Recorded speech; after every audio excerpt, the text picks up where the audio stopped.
Hello, friends. This is Dave Hurwitz, executive editor at ClassicsToday.com, here with the greatest recordings ever. Yeah, the greatest recordings ever. Here it is. It's Maurizio Pollini. I mean, this was a popular request. One person asked for it. In classical terms, that's enormously popular, and I quite agree. I'm surprised I hadn't talked about it sooner. You've got Stravinsky, 3 movements from Petrouchka, Prokofiev piano sonata number 7, the Webern variations for piano opus 27, and the Boulez second sonata, all with Maurizio Pollini. Now, originally, this was 2 discs combined.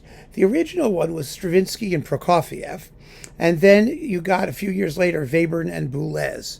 But they've been all jammed together on one CD, which makes it absolutely one of the greatest recordings ever. They were amazing, amazing recordings. Now, Pollini made this recording, the Stravinsky and Prokofiev, I believe, was his first recording for Deutsche Grammophon.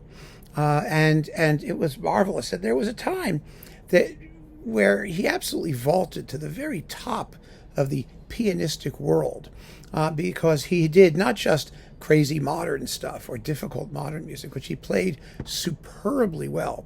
Although apparently Boulez, sent him a raft of criticisms about his performance of the second sonata, which everybody hates anyway, and nobody wants to listen to, and sent Pollini into a paroxysm of despair.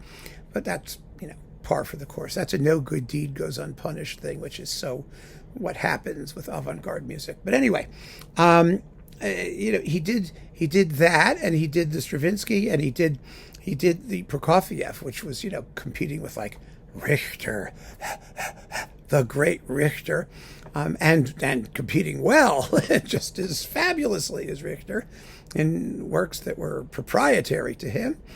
So that was a big deal among piano people. And then he did the late Beethoven sonatas and the late Schubert sonatas and things like that. And it was these recordings, the Schumann fantasy with the Schubert Wanderer fantasy, that made his reputation as just a major, major, major pianist, as somebody who could offer sort of the precision and clarity suitable to contemporary music and the Arturo Benedetti Michelangelo school of perfectionism, but at the same time who had a touch more human warmth, and maybe just a touch, but yes, a touch, and intellectual ferocity and cogency in late Schubert and late Beethoven that was really, really dazzling. He was quite something. I remember, when these recordings came out, because I was a member of the International Preview Society. Remember that? It was a record club, essentially, but it was a record club that licensed stuff from major labels. And I got my late Schubert and late Beethoven and all that stuff with Pollini, because it was a big, big deal in those days. So this recording is a big, big deal. Without a doubt. It really is. It's a wonderful, wonderful disc. Especially the 3 movements from Petrouchka are known for their exceptional difficulty. Stravinsky put it together originally for Arthur Rubinstein, I believe. And they are extraordinarily difficult. And Pollini, I wouldn't say he tosses it off without effort. You're supposed to feel a little bit of effort, but he does toss them off. He plays with exceptional clarity and precision and rhythmic punch. It's marvelous, absolutely marvelous. And the Prokofiev sonata is phenomenal, absolutely phenomenal. It's a great piece. It's an exciting piece, one of the wartime sonatas. It ends with that fabulous finale. It's marked precipitoso, right?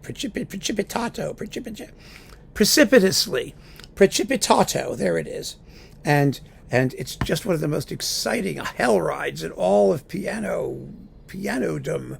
And Pollini is brilliant, absolutely brilliant in this music. The Webern variations, well, what can one say? They sound like the Webern variations, all, 6 minutes or so of them? 1, 2, 3, 4, 5 minutes, pardon me. 5 and a bit, we're close enough. With extraordinary precision. And the Boulez sonata, which is unbelievably difficult and unbelievably unpleasant and unbelievably pointless, but it was sort of his apotheosis of the total serial, everything based on the initial note row and its permutations, including rhythmic values and dynamics. And it is like the poster child of avant-garde squeak bloop music, because that's what it does. It squeaks and it bloops. And Pollini played it with a concentration and an accuracy, at least we thought. I mean, no one could really tell, but we thought that was astounding. Absolutely astounding. So there's no question that this particular disc on DG Originals is one of the greatest recordings ever. It just is. And you need to hear it, even if you could skip the parts that are unlistenable. But for the Prokofiev and Stravinsky, sure thing. The Webern, well, yes, it's in the middle. And it does sound absolutely pleasant next to Boulez. So that's saying something. Keep on listening, friends. Thank you very much for joining me, and take care.